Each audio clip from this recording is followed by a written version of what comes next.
नमस्कार।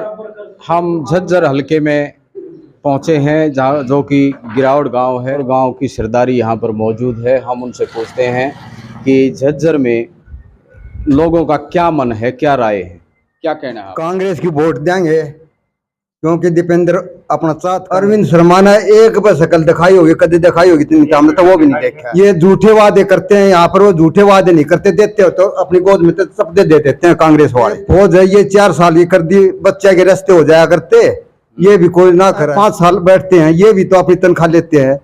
ये बेचारे देश की रक्षा करते हैं, बॉर्डरों पे जाकर उनकी तो तनख्वाह काट दी गई है। ये अपनी कोई ना कटवाते। ये जी सरकारी स्कूल है, ये सारे बंद कर दिए सरकार ने। जो जेबीटी मास्टर लग गया करते हुए एक भी नहीं लग रहा। अपना हिस्सा घेर के प्राइवेट स्कूलों को दर्जा दे रहे हैं। अपना हिस्सा घेर देते हो कोई सा मंत्री और बस उसमें चला जाता पैसा। ये मंत्री बात पहाड़े खा लेते। अरविंद शर्मा आपके गिरावड़ गांव में कितनी बार आए?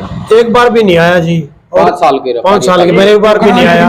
और पावर ग्रिड के जो टावर लग रहे हैं, पावर लाइन जा रही है, इसके बारे में तो बहुत तानाशाही कर रही है। दीपेंद्र कितनी बार आया है गाँव में? दीपेंद्र तो कई बार आ चुके हैं, उन्होंने आश्वासन भी दिया है। राज्य में सभी काम हुए हैं, कोई दिक्कत नहीं थी स्वराज में, और अब तो बहुत ज्यादा दिक्कत है। आपका क्या कहना है? जी हम तो कांग्रेस ने बढ़ावा है, दीपेंद्र न राहुल ने हरी न जी अंबानी गोद भरी जो भाजपा वाले ने तो गालिया जे मकई अरबा खरबा रुपये। दीपेंद्र की वोट देंगे।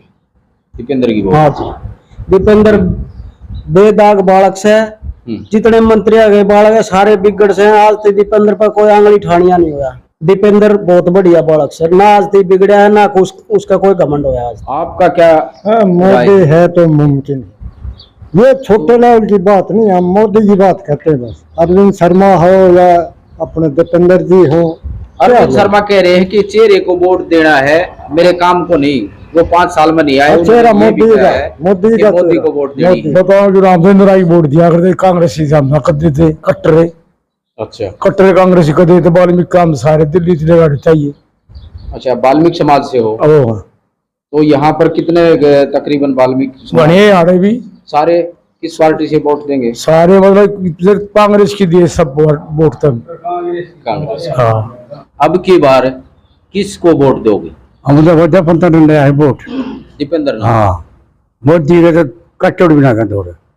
तो ऐसा क्या हो गया? मोदी देश का करया मोदी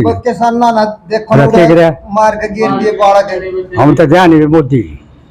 बताओ तो आपकी वोट किसको जाएगी? दीपेंद्र को।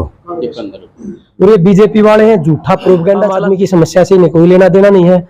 वे जो काम की अच्छे काम किए, लेकिन वो वोट के लिए उनकी डिमांड कर रहे हैं कि राम मंदिर बना दिया हमें वोट दो। काम के ऊपर वोट मांगो ना। दीपेंद्र भाई साहब है, सुख दुख के साथी हैं, वो नेता नहीं है। एक दीपेंद्र है, जाट बिरादरी से नेता आते हैं, लेकिन 36 बिरादरी के आदमी ये सोचते हैं कि हमारा भाई है, हमारा बेटा है, क्योंकि उनका व्यवहार है। यहाँ पे ना तो मोदी चलता है, ना राहुल चलता है, ना सोनिया चलती है। यहाँ पे काम चलता है, गांव में व्यवहार चलता है। मतलब बातें बड़ी बड़ी करनी है धर्म के नाम पे, कभी हिंदू मुस्लिम के नाम पे। हरियाणा में 36 बिरादरी 35 बनाम 1 के नाम पे, यूपी में या 2 बनाम 35 के नाम पे। दीपेंद्र भाई साहब है, मन धन से कभी जाओ उनके दरबार खुले रहते हैं। अगर हमें उनकी इतनी सी जरूरत होती है तो इतना हमारा साथ देते हैं, तो हम उनका साथ क्यों नहीं दे हैं। अरविंद शर्मा जी एक पैराशूट कैंडिडेट थे, पिछली बार आए थे, वे खुद विरोध कर रहे थे कि मैं बीजेपी से टिकट लूंगा नहीं, मिलेगा नहीं। क्या तिकड़मबाजी हुई, क्या जातिगत समीकरण बैठाया बीजेपी वालों ने। नारा 400 पार का, कैंडिडेट सारा उधार का। इन्होंने एक मशीन लगा रखी बीजेपी वालों ने, जो उनके पास गया धुल के आ जाता है। और अरविंद शर्मा जी है ना हमारे गांव में कभी आए, और ना उन्होंने आने की जरूरत समझी, अब तक नहीं आए हैं। वो एक पैराशूट कैंडिडेट है। हमारे दिल में दीपेंद्र भाई साहब हैं, और हम उनका पुरजोर समर्थन भी करेंगे, तन मन धन से उनका साथ भी देंगे। अरविंद शर्मा जी से हमें कोई द्वेष नहीं है, ना हम उनका विरोध करेंगे। हमारे गांव में आएंगे, हम आदर सम्मान के साथ उनका स्वागत करेंगे, लेकिन पूछेंगे आपने हमारे गांव में किया क्या। ये किसी के नहीं है बीजेपी वाले। जो इनके सामने आता है लोकतंत्र के माध्यम से अपने शांतिपूर्वक तरीके से विरोध करता है, उसको ये छोड़ देते हैं। पहले इन्होंने कर्मचारियों का बक्कल उतारा, फिर सरपंचों का बक्कल उतारा, किसानों का बक्कल उतारा।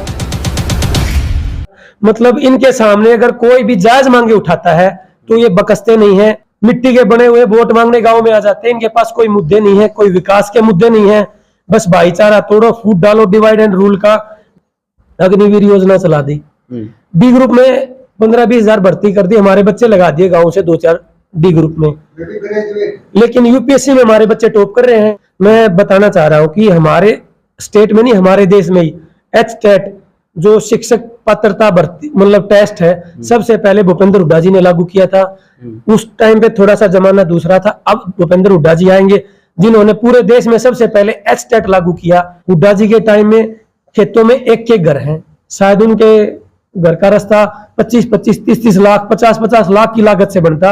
एक परिवार तक उन्होंने पक्के रास्ते पहुंचाने का काम किया है। हाँ। इलेक्ट्रोल बॉन्ड है, चंदे का घोटाला, मतलब जिन्होंने इनको ईडी भेज दी, उनको चंदा दे दिया, उसको छोड़ दिया, और दोबारा से ज्यादा चंदा दे दिया, उनको ठेका दे दिया। ज्यादातर ठेकेदार हैं जो भी जिनको पैसा दे रहे हैं इलेक्ट्रोल बॉन्ड के माध्यम से। मेरे हिसाब से दुनिया का सबसे बड़ा घोटाला है इलेक्ट्रोल बॉन्ड। परिवार में तो बड़ा होते होते 18 साल तक उसके दिमाग में आता मेरा दादा फौज में था, मेरा चाचा फौज में था, मैं फौज में जाऊंगा, लेकिन फौज भी ठेके पे दे दी। कांग्रेस के टाइम में गजटेड अफसर भी लगे हुए हैं, सेक्शन अफसर भी लगे हुए हैं, एमबीबीएस डॉक्टर भी लगे हुए हैं, सब इंस्पेक्टर भी लगे हुए हैं। लेकिन अब क्या है, अब बस डी ग्रुप का एक लॉलीपॉप दे दो लोगों को, 5-7 बच्चे हैं, 10-15 हजार की गाँव के लिए 2-2, 4-4 बच्चे जो डी ग्रुप में मेरे गाँव के बच्चे लगे हुए हैं, मैं उनके साथ बैठता हूँ। मेरे हिसाब से सब इंस्पेक्टर लेवल के, सेक्शन अफसर लेवल के बच्चे हैं, लेकिन उनको लास्ट में कहा डी ग्रुप में लाके छोड़ दिया। आपका गांव कितनी वोटों का है लगभग? मेरे गांव में तकरीबन 1750 से 1800 वोटे हैं, और सारा तकरीबन कांग्रेसी गांव, कांग्रेस का गांव है। भूपेंद्र हुड्डा जी से बहुत ज्यादा लगाव है। ये हमारे गांव पे स्पेशल फोकस रखते हैं। और ग्रांट के मामले में मतलब मेरा छोटा सा गांव है, अगर आबादी के हिसाब से देखो तो खजाने की राशि, सरकारी खजाने की राशि इतनी सी मतलब बहुत कम इसके हिस्से में आती है। उसके बावजूद मेरे गांव की गलियां पक्की हैं, टूट चुकी हैं। सभी लोगों को आश्वासन है कि कांग्रेस की सरकार आएगी। ये बस बोल रहे हैं, कोई बोलता है अच्छे दिन कहाँ है, विकास कहाँ है, नौकरियां कहाँ, जय श्री राम, हिंदू मुस्लिम, ऐसे देश थोड़ी ना चलते। नमस्कार, मैं राय सिंह धरान, आप देख रहे हैं IB24 हरियाणा चैनल। रोहतक लोकसभा को लेकर हमने अनेक गाँव में जाकर चर्चाएं की, लोगों से बातचीत करी, गिरावड़ गांव की सरदारी से भी बातचीत करी, सुरखपुर गांव की सरदारी से भी बात करी, और उसके साथ साथ यहां पर वकीलों से भी बात की। तो रोहतक लोकसभा को लेकर के सभी लोगों ने अपनी अपनी राय दी, जो कि हम आपको दिखाने जा रहे हैं। वकीलों ने क्या कहा और ग्रामवासियों ने क्या कहा दीपेंद्र के बारे में और अरविंद शर्मा के बारे में, आपको लेकर चलते हैं गांव गिरावड़ में। देखते रहिए IB24 हरियाणा चैनल। और 36 बिरादरी एक साथ है, कांग्रेस के साथ है। हम यहाँ पर बातचीत भी करेंगे, माता जी भी बैठी हैं, हम उनसे भी बात करते हैं। माता जी नमस्कार। अब की बार किस पार्टी को वोट देना चाहेंगे? जिसका तो कांग्रेस को। नमस्कार, हम रोहतक लोकसभा क्षेत्र के गांव सुरखपुर में पहुंचे हैं। यहां पर हम लोगों से जानना चाहेंगे उनकी राय। सर आपका नाम बताइए। राज सिंह। तो रोहतक लोकसभा चुनाव को लेकर के कैसी यहां पर लोगों की मंशा है, किस तरह की तैयारियां कर रहे हैं? कांग्रेस का जोर से सारा कांग्रेस का। हाँ। तो यहाँ पर अरविंद शर्मा भी 2 बार, दूसरी बार अरविंद शर्मा कदे शक्ल ना दिखाई आने गांव में आने कदे शक्ल ना दिखाई। तो वो तो कह रहे हैं कि मोदी को वोट दियो, मन्ना मत देखियो। फिर हम मोदी का थोड़ा ला उसकी क्या लड़ा हमसे। क्या कहना है आप? दीपेंद्र हुड्डा की देंगे जी, कांग्रेस की। तो यहाँ पर गांव में काम हुए हैं जी, उस योजना में काम हुए हमारा, फिर उसके बाद काम नहीं हुए। अच्छा। हाँ। तो अरविंद शर्मा गांव में आए नहीं ना शक्ल भी ना दिखाई आता ही, कोई काम बालक बच्चा भी नहीं जानता अरविंद शर्मा सांसद है यहाँ से। दीपेंद्र का घर जा है, सब तो मिल रहा है, बड़े बूढ़े बच्चे सब तो मिल रहा होता है।